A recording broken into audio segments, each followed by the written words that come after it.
IPL 2025 mid face போட்டிகள் களக்கட்டிருக்கு அப்படின்றதுல எந்த விதமான மாற்று கருத்துமே இல்ல. மண்டே ஆரம்பிச்சு Thursday வரைக்கும் ஹை கிளாஸ் மேட்சஸ் பாத்தீங்கன்னா ப்ரொடியூஸ் பண்ணிருக்கு. அண்ட் ஆல்சோ மண்டே அன்னைக்கு நம்ம தல தோனி பினிஷ் பண்ண Tuesday அன்னைக்கு லோயஸ்ட் எவர் டோட்டல பாத்தீங்கன்னா ஸ்ரேயஸ் ஐயர் தலைமையிலான பஞ்சாப் கிங்ஸ் அணி பாத்தீங்கன்னா டிஃபெண்ட் பண்ணாங்க. அண்ட் Wednesday அன்னைக்கு பாத்தீங்கன்னா 4 வருஷத்துக்கு அப்புறம் சூப்பர் ஓவர் பாத்தீங்கன்னா நடைபெற்றது. சோ அதன் காரணத்துல இந்த வாரம் ரொம்பவே அருமையான வாரமா இருந்திருக்கு கிரிக்கெட் ஃபேன்ஸை பொறுத்த வரைக்கும். அண்ட் இந்த எல்லா மேட்சஸோட ரிவ்யூவை தான் நம்ம இந்த வீடியோல பார்க்க போறோம். மண்டே அன்னைக்கு நடைபெற்ற மேட்ச் தான் LSG CSK மேட்ச். CSKக்கு ஒரு மஸ்ட் வின் சிச்சுவேஷன்ல பாத்தீங்கன்னா இருந்தாங்க. டாஸ் வின் பண்ணி பாத்தீங்கன்னா bowling சூஸ் பண்ணாங்க. அண்ட் bowlingல ஒரு எக்ஸலண்டான பெர்ஃபார்மன்ஸ் பாத்தீங்கன்னா CSK அணி வெளிப்படுத்தினாங்க. அண்ட் சேசிங்ல சென்னை சூப்பர் கிங்ஸ் அணி பவர் பிளேல ஒரு நல்ல ஸ்டார்ட்டே கிடைச்சது. பட் அந்த ஸ்டார்ட்டை மிடில் ஓவர்ஸ்ல பெருசா கன்வெர்ட் பண்ண முடியாத காரணத்தினால பாத்தீங்கன்னா பினிஷிங்ல ஒரு அருமையான பினிஷரோட வேலை தேவைப்பட்டது. அண்ட் நம்ம தல Dhoni ageing like fine wine மாதிரி ஒரு எக்ஸலண்டான நாக்க பாத்தீங்கன்னா ஆடினாரு. அண்ட் அவரோட நாக்கானத்துல தான் பாத்தீங்கன்னா சென்னை சூப்பர் கிங்ஸ் அணி பேக் டு வினிங் வேஸ் வந்திருக்காங்க. அண்ட் இந்த வின் மூலியமா சென்னை சூப்பர் கிங்ஸ் அணி பிளே ஆஃப் கண்டென்ஷன்ல பாத்தீங்கன்னா இன்னுமே இருக்காங்க. செகண்ட் மேட்ச் ரொம்பவே அருமையான மேட்சாவே இருந்தது. டாஸ் வின் பண்ண பஞ்சாப் கிங்ஸ் அணியோட கேப்டனான ஸ்ரேயஸ் ஐயர் அவர்கள் பாத்தீங்கன்னா பேட்டிங் சூஸ் பண்ணாரு. அண்ட் பஞ்சாப் கிங்ஸ் அணி பாத்தீங்கன்னா இனிஷியலி ரொம்பவே ஸ்ட்ரகிள் பண்ணாங்க. அண்ட் 110 ரன்ஸ் அளவுக்கு தான் பாத்தீங்கன்னா அடிச்சிருந்தாங்க. ஹர்ஷித் ராணாவா இருக்கட்டும், வருண் சக்கரவர்த்தியா இருக்கட்டும், இல்லைன்னா சுனில் நரேனா இருக்கட்டும், ரொம்பவே எக்ஸலண்டா பாத்தீங்கன்னா போலிங் போட்டாங்க. அண்ட் தன்னோட முன்னாள் டீம் கிட்ட அசிங்கமா தோக்க கூடாது அப்படின்னு நினைச்ச பீப்புள்ஸ் கேப்டனான ஸ்ரேயஸ் ஐயர் அவர்கள் பாத்தீங்கன்னா ஒரு சில அட்டாக்கிங் அப்ரோச்சஸ் பாத்தீங்கன்னா எடுத்தாரு. அண்ட் பஞ்சாப் கிங்ஸ் அணி பாத்தீங்கன்னா அந்த அப்ரோச்சஸ் மூலியமா சுனில் நரேன் மற்றும் குவிண்டன் டிகா கூட விக்கெட் ஏர்லியான்னு பாத்தீங்கன்னா எடுத்தாங்க. அண்ட் யுஸ்வேந்திர சகலோட மேஜிக் திரும்பியும் நம்மளால பார்க்க முடிஞ்சது.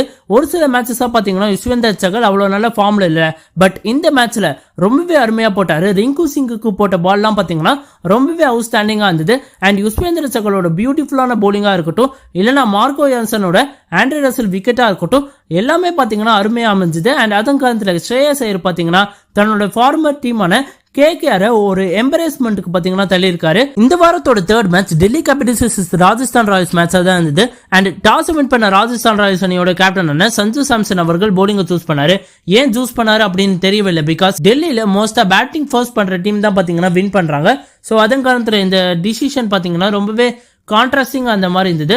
அண்ட் ஆல்சோ டெல்லி கேபிட்டல்ஸ் அணியோட பேட்டர்ஸ் பாத்தீங்கன்னா ரொம்பவே அருமையா பாத்தீங்கன்னா ஸ்டார்ட் பண்ணாங்க. அபிஷேக் போரல் பாத்தீங்கன்னா பவர் பிளேல ரொம்பவே அவுட்ஸ்டாண்டிங்கா பாத்தீங்கன்னா விளையாடினாரு. பட் அபிஷேக் போரல் பாத்தீங்கன்னா போக போக அவரால் பெருசா பாத்தீங்கன்னா கேபிட்டலைஸ் பண்ண முடியல. KL ராகுல் மற்றும் கிறிஸ்டியன் சப்ஸ் தான் பாத்தீங்கன்னா ஒரு டீசென்டான நாக் ஆடி டெல்லி கேபிட்டல்ஸை 188க்கு பாத்தீங்கன்னா எடுத்துட்டு போனாங்க.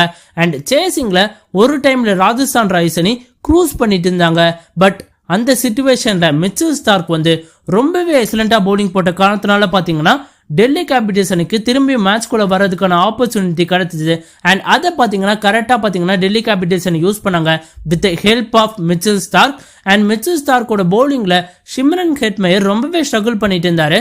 பட் அவரை பாத்தீங்கன்னா சூப்பர் ஓவர்ல அமைச்சது ராகுல் டிராவிட்டோட மிகப்பெரிய தவறா நாங்க பாக்குறோம். அண்ட் ஆல்சோ ஆர்ஆர் மேனேஜ்மெண்ட் பாத்தீங்கன்னா ஒரு சில டிசிஷன்ஸ் வந்து பாத்தீங்கன்னா ரொம்பவே நல்லா இல்லையோ அப்படின்னு தோணுச்சு. பிகாஸ் பவுலிங்ல பாத்தீங்கன்னா சந்தீப் சர்மாக்கு சூப்பர் ஓவர் பவுலிங் கொடுத்தது ரொம்பவே தவறா நாங்க பாக்குறோம். எங்களுக்கு தெரிஞ்சு ஜோஃப்ரா ஆர்ச்சர் கொடுத்துருக்கலாம். அண்ட் ஆல்சோ பேட்டிங்கை பொறுத்த வரைக்கும் பாத்தீங்கன்னா ஏன் ரியன் பராக சூப்பர் ஓவர் பேட்டிங் காமிச்சாங்க அப்படின்னே தெரியல. பிகாஸ் ரியன் பராக் இந்த பர்டிகுலர் சீசன்ல ஃபார்ம்ல இல்ல.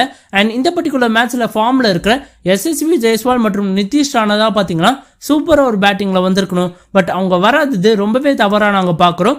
அண்ட் அதன் காரணத்துல தான் பாத்தீங்கன்னா டெல்லி கேபிட்டல்ஸ் அணி அந்த பர்டிகுலர் மேட்சை ஜெயிக்க முடிஞ்சது. அண்ட் ஆல்சோ ஆர்ஆரோட சில கேவலமான டிசிஷன்ஸ் காரணமா தான் பாத்தீங்கன்னா அவங்க தோக்க முடிஞ்சது. அண்ட் அதன் காரணத்துல தான் பாத்தீங்கன்னா ராஜஸ்தான் ராயல்ஸ் அணி இந்த பர்டிகுலர் மேட்சை தோல்வி அடைஞ்சிருந்தாங்க. அண்ட் ஃபோர்த் மேட்ச் குள்ள வரும்போது பாத்தீங்கன்னா மும்பை இந்தியன்ஸ் அணி சன்ரைசர்ஸ் ஹைதராபாத்க்கு எதிராக ஒரு எக்ஸலண்டான பெர்ஃபார்மன்ஸ் பாத்தீங்கன்னா போத் பேட் அண்ட் பால்ல பாத்தீங்கன்னா வெளிப்படுத்தினாங்க. சன்ரைசர்ஸ் ஹைதராபாத்க்கு ஃபாஸ்டா நம்ம போலிங் போட்டா அதோட ஃபாஸ்டா அடிப்பாங்க அப்படின்றது தெரிஞ்சு நிறைய ஸ்லோயர் பால்ஸ் பாத்தீங்கன்னா மும்பை இந்தியன்ஸ் அணியோட போலர்ஸ் யூஸ் பண்ணாங்க. ரொம்பவே அருமையா பாத்தீங்கன்னா போலிங் போட்டாங்க. ஹர்திக் பாண்டியாவா இருக்கட்டும், ஜஸ்பிரீத் பும்ராவா இருக்கட்டும், இல்லைன்னா மிச்சல் சாண்டரா இருக்கட்டும், ரொம்பவே அவுட்ஸ்டாண்டிங்கா பாத்தீங்கன்னா போலிங் போட்டாங்க. அண்ட் சேஸ்ல பாத்தீங்கன்னா மும்பை இந்தியன்ஸ் அணி ரோஹித் சர்மாக்கு ஒரு டீசன்ட் ஸ்டார்ட் கிடைச்சது. பட் அந்த ஸ்டார்ட்டை பெருசா கன்வெர்ட் பண்ணீங்கன்னா பண்ண முடியல. சோ அதன் காலத்துல ரொம்பவே ஸ்ட்ரகிள் பண்ணிட்டு இருந்தாங்க. பட் சூரியகுமார் யாதவ், திலக் வர்மா, ஹர்திக் பாண்டியா போன்ற பிளேயர்ஸ் ரொம்பவே அவுட்ஸ்டாண்டிங் ஆட மும்பை இந்தியன்ஸ் அணி பாத்தீங்கன்னா கம்ஃபர்டபுளாவே சன்ரைசர்ஸ் ஹைதராபாத்துக்கு எதிராக பாத்தீங்கன்னா ஒரு வின்னர் பெற்றிருந்தாங்க. அண்ட் இந்த பர்டிகுலர் வீக் பாத்தீங்கன்னா கிரிக்கெட் ஃபேன்ஸ் அனைவருக்குமே ஒரு சந்தோஷமான வீக்கா தான் இருந்திருக்கும் அப்படின்னு எந்த விதமான மாற்று கருத்துமே இல்ல.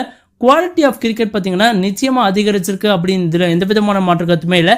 அண்ட் உங்களுக்கு தெரிஞ்ச யார் டாப் 4ல வருவாங்க அப்படின்றத கமெண்ட் பாக்ஸ்ல மறக்காம கமெண்ட் பண்ணுங்க. அண்ட் இந்த வீடியோ பிடிச்சா லைக் அண்ட் ஷேர் பண்ணுங்க. More importantly Tamil updates plus இது சேனலுக்கு மறக்காம சப்ஸ்கிரைப் பண்ணுங்க நண்பா.